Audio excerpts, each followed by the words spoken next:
There's a war most men never see, not fought with bullets or blood, but in silence, in the mind. It's the war of self-doubt. The hesitation before you speak your truth. The pause before you act on your dream. The quiet voice whispering, "You're not enough." That's the enemy. And if you don't learn to crush it, it will chain you to a life of hesitation and regret. Every great man, warrior, philosopher, leader, faced this same shadow. Marcus Aurelius felt it before dawn as he forced himself to rise. Seneca felt it when he failed publicly. Epictetus, a slave, felt it every day he was told he had no power. Yet each of them discovered something we've forgotten. The cure isn't belief, it's control. You don't need to believe in yourself. You need to master yourself. Self-doubt thrives in the chaos of emotion. Stoicism cuts through that noise. It teaches you to see clearly, to act decisively, to stand firm in storms that make others crumble. So if you're tired of second-guessing, of overthinking, of living small, then stop, right now. This is where hesitation dies. Welcome to the Stoic Cure for self-doubt. There was a man who woke up every morning with a knot in his chest. Not from pain, but from pressure. He'd scroll through his phone and see others succeeding faster, louder, higher. Every post reminded him of what he wasn't. Every win of someone else became proof of his own failure. He'd stare at the mirror before leaving for work, not seeing a man, but a collection of doubts stitched together. He tried affirmations. He tried motivation. None of it lasted, because when the night came, when the noise died down, that same voice returned. "You're still not enough." One day, after another failure, a pitch that went nowhere, he sat in silence.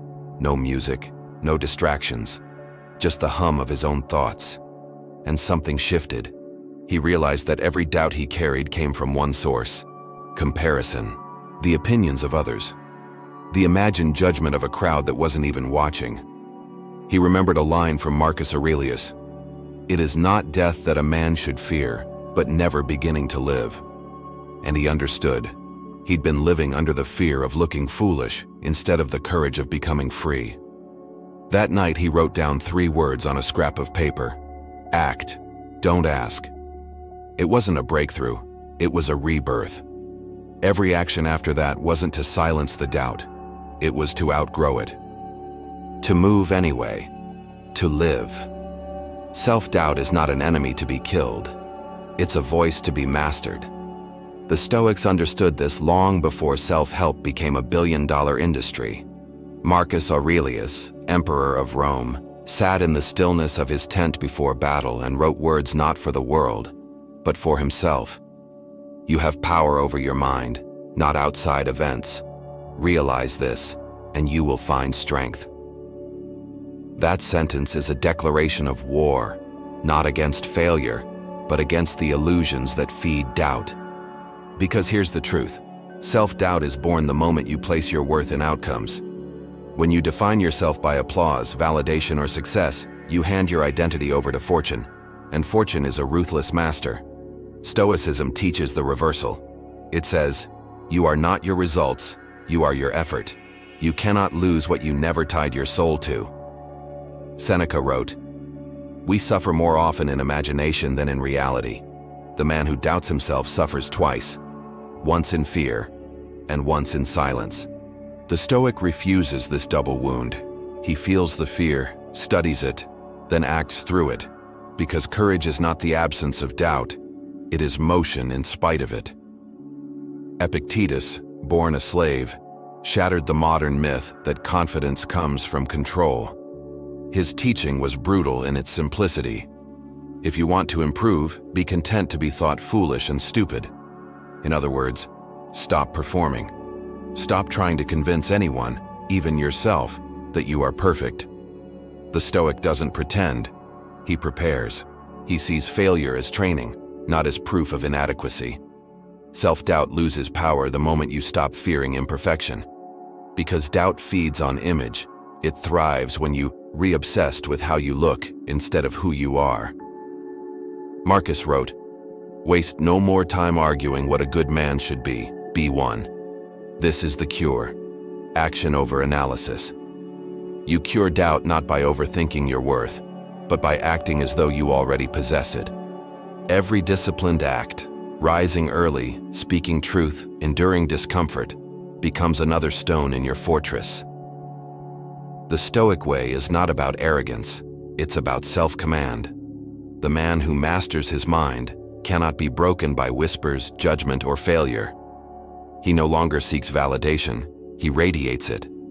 And when the world's noise grows loud, the doubt, the judgment, the expectations, he smiles quietly, because he knows something they don't. Confidence is not built by believing you all win.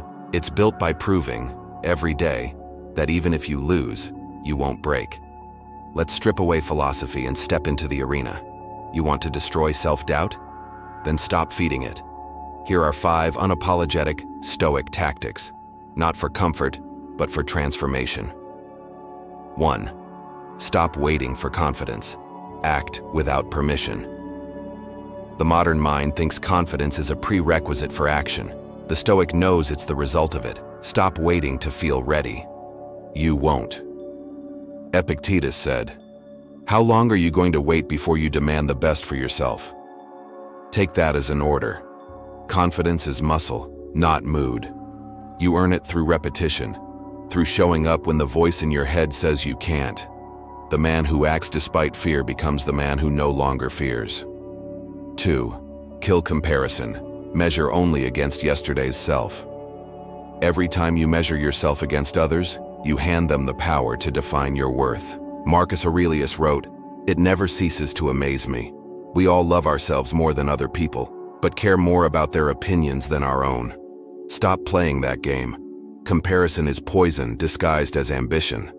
The only legitimate competition is who you were yesterday. Each day you conquer one weakness, no matter how small. You are winning battles no one can see. And that's how empires are built within. 3. Use failure as reps. Train the mind like a soldier. Seneca taught that the man who has been tested by hardship is the one who stands firm. Every failure is mental resistance training. You fell short? Good. That's data. That's feedback. That's where the weak break and the Stoic forges steel. When you fail, ask, "What did this teach me about control?"